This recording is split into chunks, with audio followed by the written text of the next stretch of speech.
नमस्कार दोस्तों। आपका स्वागत करता हूं आप ही के यूट्यूब चैनल में। वीडियो को स्टार्ट करने से पहले आप सभी से रिक्वेस्ट करूंगा, अगर अभी तक आपने चैनल को सब्सक्राइब नहीं किया तो इट्स रिक्वेस्ट ऑल भी प्लीज चैनल को सब्सक्राइब कीजिए।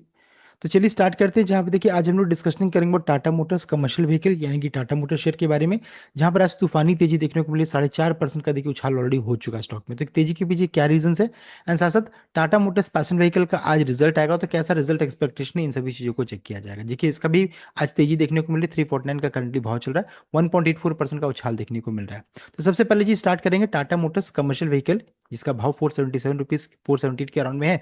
उसमें तेजी क्यों हो रही है वो जान लेते हैं। ब्रोकरेज का क्या टारगेट है उसको चेक कर लेंगे।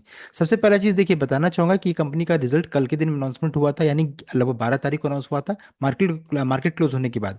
अगर देखिए ये कंपनी का लास्ट ईयर का रिजल्ट, ये आपका प्रीवियस क्वार्टर, ये अभी का रिजल्ट है, ये आपका प्रीवियस क्वार्टर का रिजल्ट है। अगर चेक कीजिएगा सेल्स तो 17,324 से बढ़ करके 20,667 देख सकते हैं। यानी कि सेल्स में अच्छा खासा इंप्रूवमेंट हुआ है, जंप किया साल दर साल में। लेकिन क्वार्टरली बेसिस में 26 से घट करके 20,667 देखने को मिला, यानी क्वार्टरली बेसिस में गिरावट देखने को मिल रही है।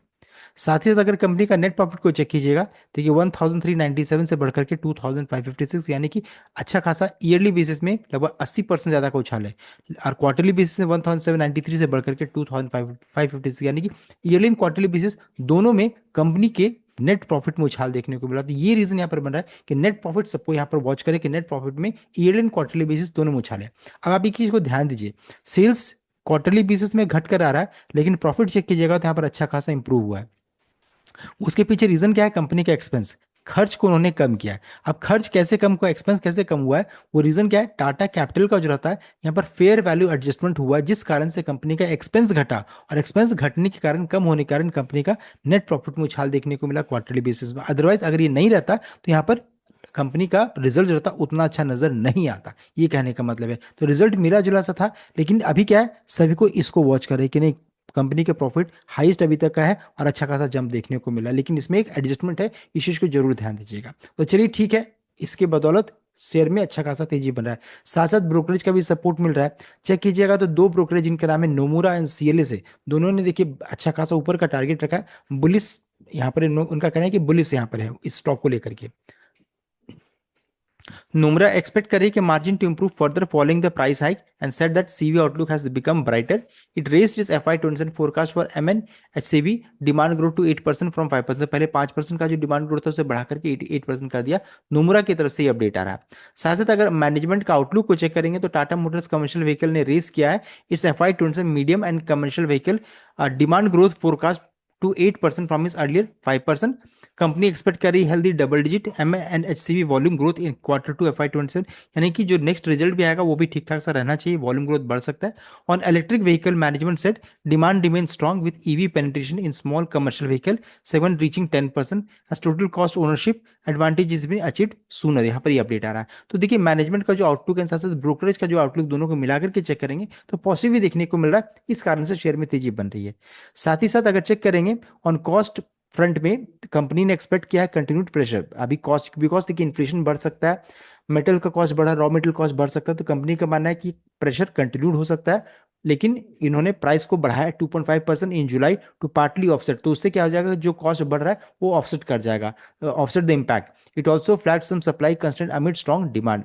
और साथ साथ Iveco acquisition is expected to close by early November 2026 subject to required approval condition. तो या नवंबर 2026 तक में इफको एक्विजिशन कंप्लीट हो जाएगा तो ग्लोबल प्रेजेंस भी इनका बढ़ जाने वाला। तो देखिए बहुत सारे जो कमेंट्री आए हैं वो पॉजिटिव साइड में देखने को मिल रहा है। ये भी एक तेजी का पीछे रीजन बन रहा है। साथ साथ ब्रोकरेज का टारगेट, नोमुरा ने अपग्रेड कर दिया Tata motors commercial vehicle, by rating दिया है 554 का टारगेट उन्होंने रखा है, देख सकते हैं।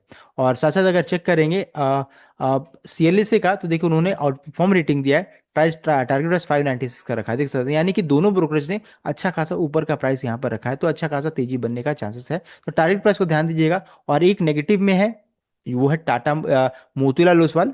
देखिए इन्होंने 434 का टारगेट प्राइस रखा है, देख सकते हैं। तो न्यूट्रल रेटिंग साइड में है, सेल नहीं बोला है, न्यूट्रल रखा है, लेकिन 434 का प्राइस रखा है, उससे काफी ऊपर अभी ट्रेड कर रही है। तो देखिए ये हो गया ब्रोकरेज रिपोर्ट, किस कारण से तेजी बन रही सब कुछ हम लोगों ने डिस्कस कर लिया है। नेक्स्ट कंपनी का नाम है टाटा मोटर्स पैशन व्हीकल। 349.30 का भाव चल रहा है। कल स्टॉक में अच्छी खासी गिरावट हुई थी, बिकॉज जितने भी टाटा से रिलेटेड स्टॉक से सब में गिरावट हुआ। एन चंद्रशेखरन को लेकर के अपडेट आया कि वो उन्होंने रिजाइन कर दिया, साथ साथ वो रीअपॉइंटमेंट नहीं करेंगे, वो अपडेट आया।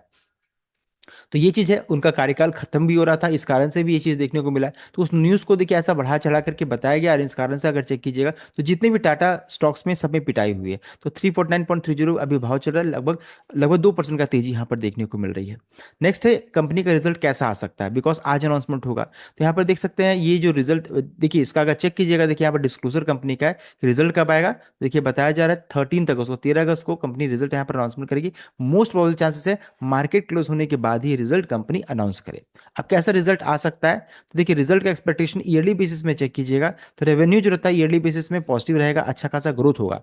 सेल्स वॉल्यूम को चेक करेंगे तो ये भी पॉजिटिव हो सकता है, 46% ईयरली बेसिस में यहाँ पर ग्रो कर रहा है। EV sales more than double, 112% grow किया है ईयरली बेसिस में, तो स्ट्रॉन्ग पॉजिटिव है। एफडीआई मार्जिन प्रेशर में रह सकता है, इसको वॉच किया जाएगा। Net profit growth expected but margin dependent रहेगा। तो ईयरली बेसिस में कंपनी का रिजल्ट शानदार अच्छा रहेगा। मैनेजमेंट कमेंट्री क्रिटिकल रहेगा, हाई इंपॉर्टेंस यहाँ पर होने वाला है कि क्या अपडेट देंगे यूएस ईरान युद्ध को लेकर के, जैगवार को लेकर के, क्या अपडेट, सभी चीज मैटर करने वाला है। तो देखिए ईयरली बेसिस में तो रिजल्ट अच्छा रहेगा, लेकिन सीक्वेंशियल बेसिस में अगर रिजल्ट को चेक करेंगे यानी क्वार्टरली बेसिस में, तो उतना बढ़िया चांस, उतना उतना अच्छा चांसेस नहीं है। बिकॉज देखिए पिछले बार रेवेन्यू था लगभग 1,05,447, अभी क्या है तो 92,840, यानी कि 12% का क्वार्टरली बेसिस पे रेवेन्यू में गिरावट। प्रॉफिट चेक करेंगे तो 5,783 पिछले क्वार्टर मार्च क्वार्टर में था, जो घट करके 1,660 होता है, यानी कि लगभग 71% का गिरावट। एबिटा 12,532 था मार्च क्वार्टर में, जो एक्सपेक्टेशन है 6,373, यानी कि 49% का गिरावट। और मार्जिन रहता है 11.90 से घट करके 6.90 हो सकता है, यानी कि 5 बेसिस पॉइंट का गिरावट है। यानी कि क्वार्टरली बेसिस में रिजल्ट नेगेटिव साइड में उतना बढ़िया रिजल्ट नहीं एक्सपेक्टेशन, लेकिन ईयरली बेसिस में रिजल्ट अच्छा हो सकता है। तो ये रिजल्ट क्या है, मिला जुला सा मिक्स काइंड ऑफ रिजल्ट है। अगर मान लीजिए इससे जरा भी बेटर आएगा तो अच्छी खासी तेजी बनेगी, और मान लीजिए इससे नीचे आएगा तो खराबी, यहाँ पर गिरावट भी होने का चांसेस रहेगा। तो ये आज थोड़ा सावधानी से ट्रीट करने की जरूरत रहेगी यहाँ पर। साथ ही साथ जैगुआर लैंड रोवर अगर चेक कीजिएगा तो इनकी इनका भी साथ ही बहुत सारा प्रॉब्लम भी चल रहा है। एक तो है कि इनका होलसेल डिक्लाइन हुआ है because of supply constraint, wholesale जो वॉल्यूम रहता है सप्लाई कंस्ट्रेंट। दूसरा इनका एक सप्लायर जो रहता है, और उनको चेक कीजिएगा तो वहाँ भी देखिए फायर का इशू आया है, वहाँ भी देखिए इनका डिसरप्शन हुआ है, बिकॉज एक सप्लायर के प्लांट में जो रहता है वहाँ पर फायर इशू आया, आग लग गई थी, ये कारण था। तो ये रीजन है। तो वहाँ भी इससे भी जहाँ से मेजर रेवेन्यू जैगुआर से आता है वहाँ पर भी ये कंस्ट्रेंट आने वाला है। तो थोड़ा आज सावधानी से ट्रेड कीजिएगा, ये कहने का मतलब है। नेक्स्ट अभी हम लोग बिल्कुल अपने रेसिस्टेंस लेवल जो कि 350 के रेंज में, 351 के रेंज में निकल कर आ रहा है। तो ये रेसिस्टेंस है, मान लीजिए अगर इसके ऊपर में सस्टेन करेगा तो 363 नेक्स्ट रेसिस्टेंस है। तो दोनों रेसिस्टेंस को ध्यान में रख करके ट्रेड इनिशिएट कीजिएगा। अगर ये दोनों मूविंग एवरेज के ऊपर में जाएगा तो ट्रेंड इसका तुरंत में बुलिश हो जाएगा, तब फिर इसमें यहाँ पर अच्छी बात रहेगी, फिर इसमें ट्रेंड इसका चेंज करेगा। अभी क्या है, अभी दोनों मूविंग एवरेज के नीचे में है, तो ट्रेंड नेगेटिव साइड में बियरिश ट्रेंड है, तो थोड़ा सावधानी से ट्रेड करने की जरूरत रहेगी। तो इस वीडियो में हम लोगों ने डिस्कस कर लिया टीएमसीवी शेयर में तेजी के पीछे क्या रीजन है, चेक कर लिया, ब्रोकरेज का क्या टारगेट है, एंड टीएमपीवी Q1 रिजल्ट प्रीव्यू हम लोगों ने चेक कर लिया। So the complete update. I hope like किया, शेयर किया, चैनल को सब्सक्राइब कीजिएगा। Thank you.